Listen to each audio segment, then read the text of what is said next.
The night was heavy with the smell of roasted fish and salt from the sea. Golden lights shimmered across the long dining table inside Queen Mama Zola's grand compound. Servants rushed about, afraid to breathe too loudly. At the far end sat Amina Cato, the quiet daughter-in-law everyone forgot until something went wrong. Tonight, everything did. The soup spilled, an accident, but the queen's sharp voice cut through the air before anyone could explain. She brings shame to this house, Mama Zola hissed, her words slicing through laughter and music. The guests froze, their eyes flicking to Amina like she was a stain on the tablecloth. A whisper spread, weak, clumsy, unfit for this family. Amina lowered her gaze, her hands trembling as she cleaned the spill. No one saw the way her jaw tightened or how her eyes flicked briefly toward the queen, full of something quiet and dangerous. Only the young kitchen girl, Zuri, noticed. In that small, breathless moment, the compound decided who Amina was, a timid woman who didn't belong among the powerful Mwangi clan. But as the queen raised her glass and the laughter returned, Amina's calm face hit a storm. There was a reason she stayed in this gilded prison by the sea, a secret stronger than pride or fear. The night ended with music, but Amina's silence lingered longer than the echo of the drums, leaving a question that no one dared ask: what does a weak woman wait for? Long before Amina Cato walked the polished floors of Queen Mama Zola's mansion, she belonged to the wild, open lands of Loro. The air there smelled of wet earth and lake water. As a little girl, Amina learned to fish with her bare hands and build fires from damp wood. Life was never easy. Her parents died young, leaving her to survive with the help of an old schoolteacher, Mr. Nsabuga, who saw a rare strength in her silence. He taught her to read secret letters, to count money that was not hers, and to watch people closely, because, he said, power hides in quiet eyes. When soldiers came to burn their village during a land dispute, Amina stood beside him until the flames took him. That night, before he died, he made her promise to protect the truth about Loro's stolen lands. She never forgot. Years later, she married Sefu Mwangi, Queen Mama Zola's son, and moved to the coastal city of Kibara.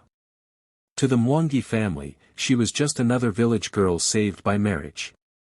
They didn't know she could mend a fishing net faster than a servant could pour tea, or that she once faced down men with guns for the sake of her people. Mama Zola ruled her home like a kingdom. She owned the land, the businesses, the hearts of her children. Every decision, every breath inside that compound passed through her. She loved power like others loved air. People feared her because she decided who ate, who worked, who was banished. Amina watched her quietly, always careful not to draw attention. When Mama Zola shouted, she bowed. When the sisters-in-law whispered insults, she smiled softly and served them water. No one knew she was studying them all, their routines, their greed, their mistakes. The servants thought she was weak because she didn't fight back. The queen thought she was harmless because she never raised her voice. But inside, Amina remembered Loro.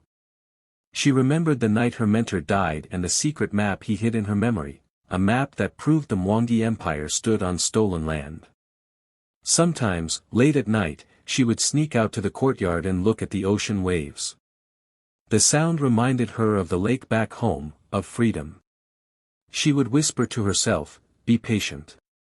Zuri, the young kitchen girl, once caught her standing in the moonlight and asked why she never spoke up against the queen.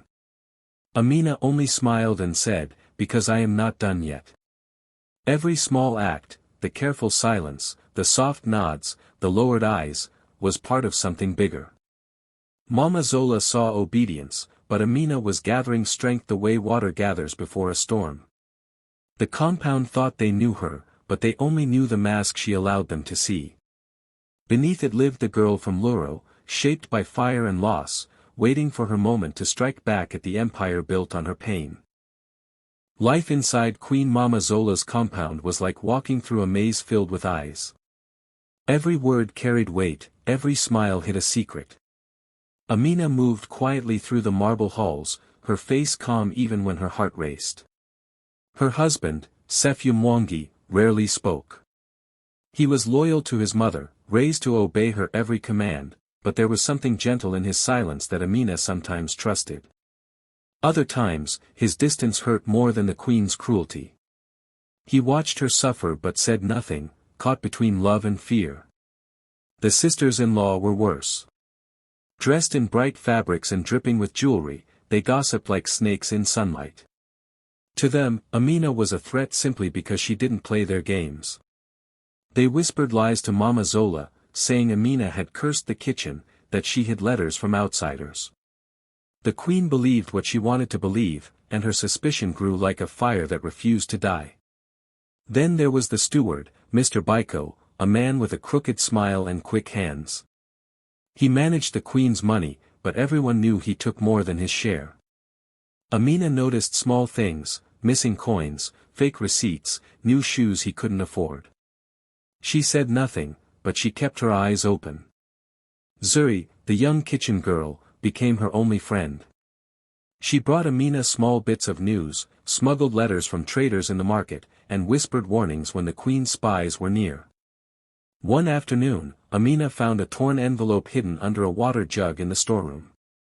It was addressed to the queen but written by a lawyer in Kibara, warning her that someone was questioning her land titles.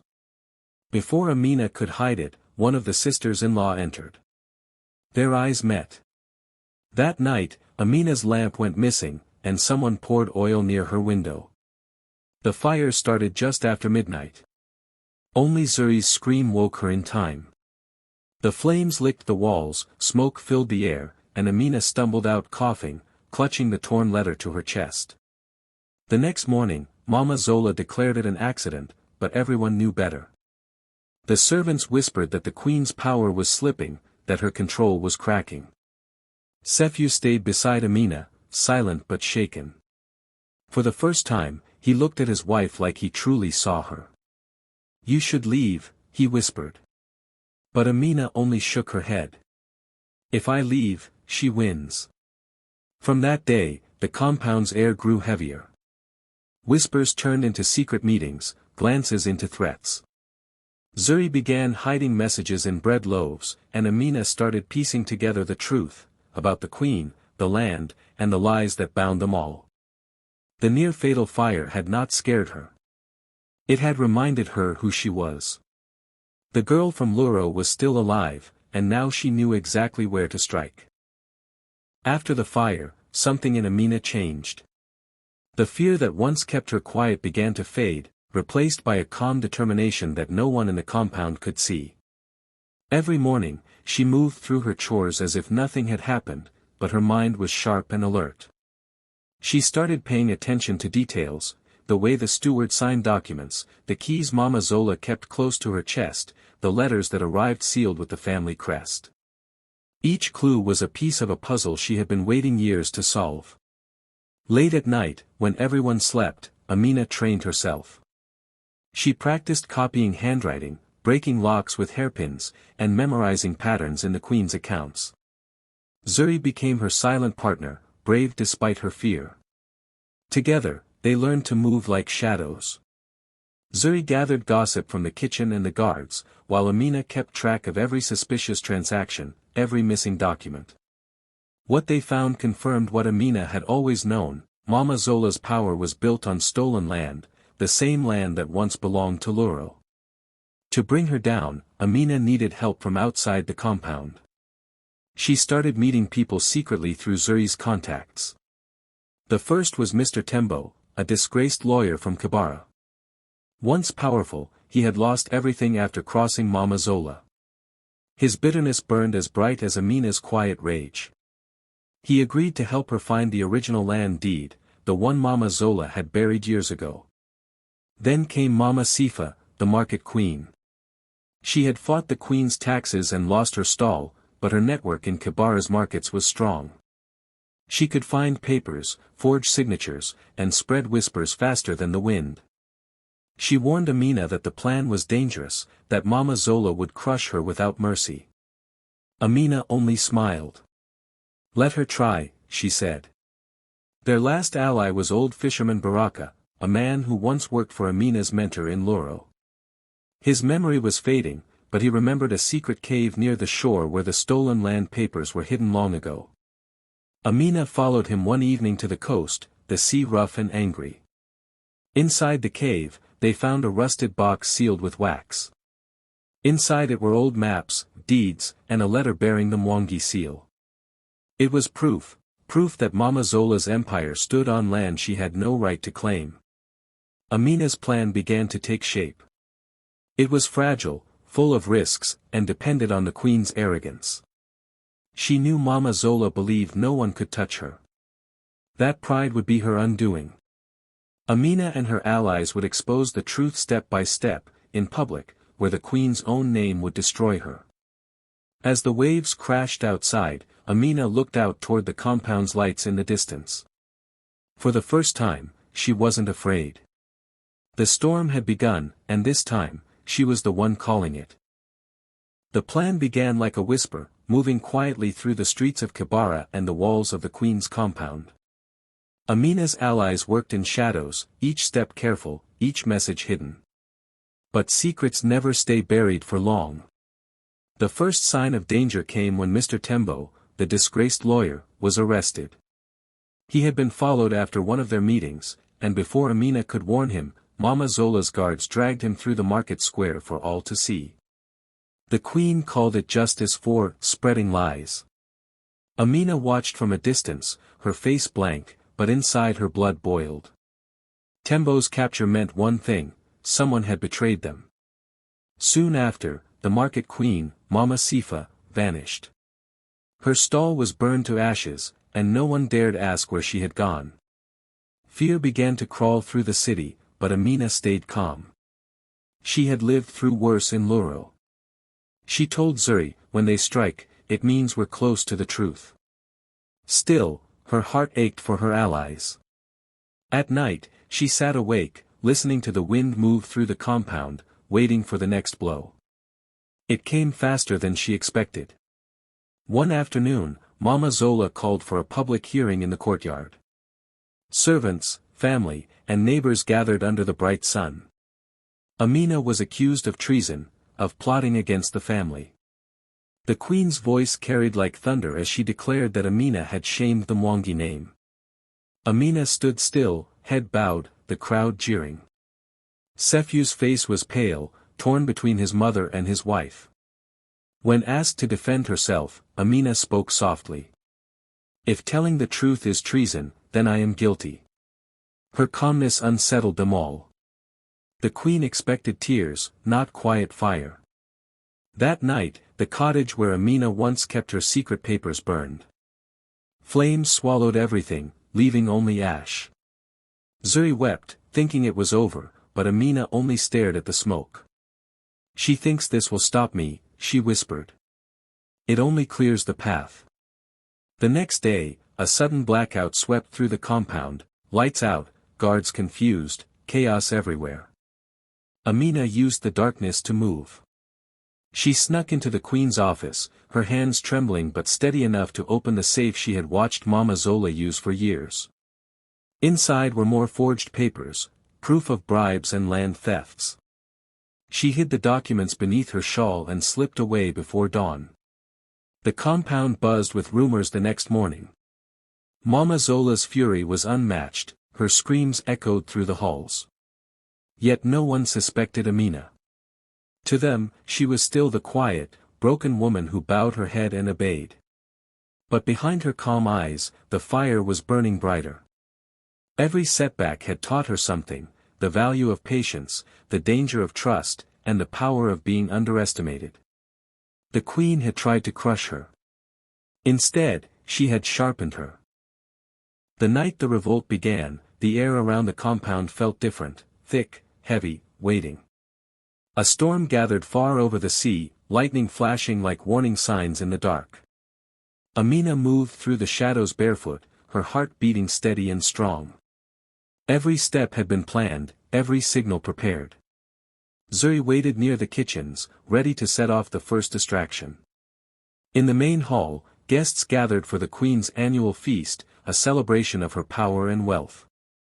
The chandeliers sparkled, music played, and Mama Zola sat high on her golden chair, smiling like a ruler untouchable. Then, the lights flickered. Once. Twice. And went out. Gasps filled the hall. In that brief darkness, Zuri poured oil into the generator, jamming it with sand. Sparks flew. Panic spread. When the emergency lights blinked on, a huge banner had appeared on the main wall, painted in red letters, "Stolen land, stolen lives." The guests turned, murmuring. Mama Zola's face turned hard, her voice rising above the noise. "Who dares this?" she screamed. That was when Amina stepped forward from the crowd, holding a folder tight against her chest. "I do," she said, her voice calm but strong enough to cut through the chaos. All eyes turned to her. Amina opened the folder and pulled out the stolen documents, the real land deeds, signed years ago by her mentor in Loro. "These lands were never yours," she said. "You built your empire on lies and blood." The hall erupted. Sephew stood frozen at first, torn between his mother and his wife, but then he stepped forward, his voice trembling. "Is it true, mother?" Mama Zola's silence was louder than any denial. Guards rushed toward Amina, but Zuri and a few loyal servants blocked their way. In the confusion, one of the chandeliers crashed to the floor, scattering glass everywhere. Outside, the fishermen and market women Amina had called upon gathered with torches, shouting for justice. The compound gates trembled under the weight of the crowd. Inside, Amina faced the queen one last time. "You called me weak," she said. "You were wrong." Mama Zola lunged forward, furious, grabbing the papers from Amina's hands, but it was too late. Zuri had already streamed the confrontation live through a hidden phone. Across Kibara, people watched the truth unfold in real time. The queen's power crumbled in front of the same people she had ruled with fear. Then came the sacrifice. A guard loyal to Mama Zola raised his gun toward Amina, and Sephew stepped between them. The shot echoed through the hall, and everything stopped. Sephew fell, his blood staining the marble. Amina dropped beside him, her tears silent, her eyes locked on the queen. "This is what your power costs," she whispered. Outside, the crowd broke through the gates, and the rain of fear finally began to fall. The storm over the sea roared, and Amina, soaked in rain and grief, stood tall at last. The morning after the revolt, Kibara woke to silence. The once powerful compound of Queen Mama Zola stood broken, smoke still rising from the courtyard where torches had burned through the night. Guards who once barked orders now sat in chains. Servants who once bowed now spoke freely. The queen herself was locked in her grand room, her gold necklaces torn away, her voice hoarse from shouting for mercy that never came. The same people who had feared her for years now turned their backs. Even her closest allies vanished. Mr. Baiko the steward fled with stolen money, her daughters refused to face the crowd, and her friends in high offices pretended they had never known her. The queen's name, once spoken with fear, now carried shame. Amina moved through the wreckage slowly. The victory felt heavy, not sweet. Reporters and townspeople surrounded her, calling her brave, calling her savior, but she didn't feel like either. She had proof of Mama Zola's crimes, and the courts moved fast. Within days, the queen was dragged before the magistrate, her jewels replaced with handcuffs. The city cheered as the verdict came, guilty of fraud, land theft, and corruption. But even as the cheers echoed through the streets, Amina's heart ached. Sephew's death had left a silence that no justice could fill. She had fought for freedom, but she had paid for it in blood. The people of Kibara began celebrating. Market stalls reopened, fishermen returned to work, and children sang songs about the woman who brought down the queen. Yet, in the quiet corners of the city, anger still simmered. Some of Mama Zola's loyalists whispered about revenge. Old debts and new grudges started to surface. Freedom had come, but peace was still uncertain. Amina knew that breaking a chain was not the same as healing a wound. One night, Zuri found her sitting by the sea, staring at the moon's reflection on the water. "You did it," Zuri said softly. You freed us. Amina shook her head. No, she said. We freed ourselves. But the world doesn't change overnight. It just shows its scars. Her voice trembled as she spoke, her mind haunted by the people lost along the way, Mr. Tembo, Mama Sifa, and Sefu. Every victory had taken someone she loved. As the city adjusted to its new order, Amina turned down the offers of power. She refused the titles, the money, the praise. I didn't fight to become her, she said when someone suggested she take over the estate. Instead, she focused on rebuilding, helping the workers reclaim their homes and giving the land back to those who had been robbed of it. In the end, Mama Zola sat alone in a cold prison cell, her once commanding voice now quiet. Amina stood outside the courthouse as the crowd cheered her name, but she didn't raise her hands. She simply looked up at the sky and whispered, "Let it end here." Because true victory, she knew, was not in destroying a queen, but in learning how to live after her fall. Months passed, and Kibara began to heal, though the scars of the queen's rule still marked every street. The markets filled again with laughter and color, but the people spoke softer now, wiser from what they had seen. A new council took charge, simple people from the villages, trying to lead with fairness instead of fear. It was fragile, like a cracked pot still holding water, but it was a beginning. Amina stayed quiet through it all. She moved between the city and the coast, helping families reclaim their land and teaching the children of workers to read, just as her old mentor once taught her. Sefu survived the gunshot, though he walked with a limp and carried guilt heavier than any wound. He and Amina spoke little at first, both haunted by the night of the revolt.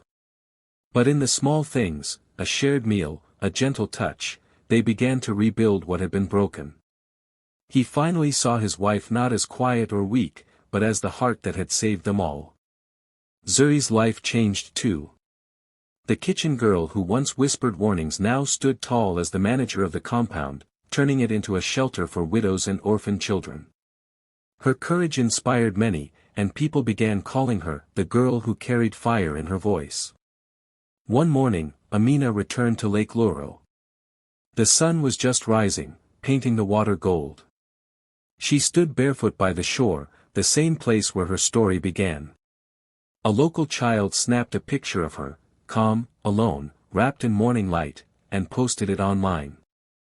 The image spread across Kibara with the words, "The woman they called weak changed everything." It became the symbol of a new beginning, quiet but powerful, just like Amina herself.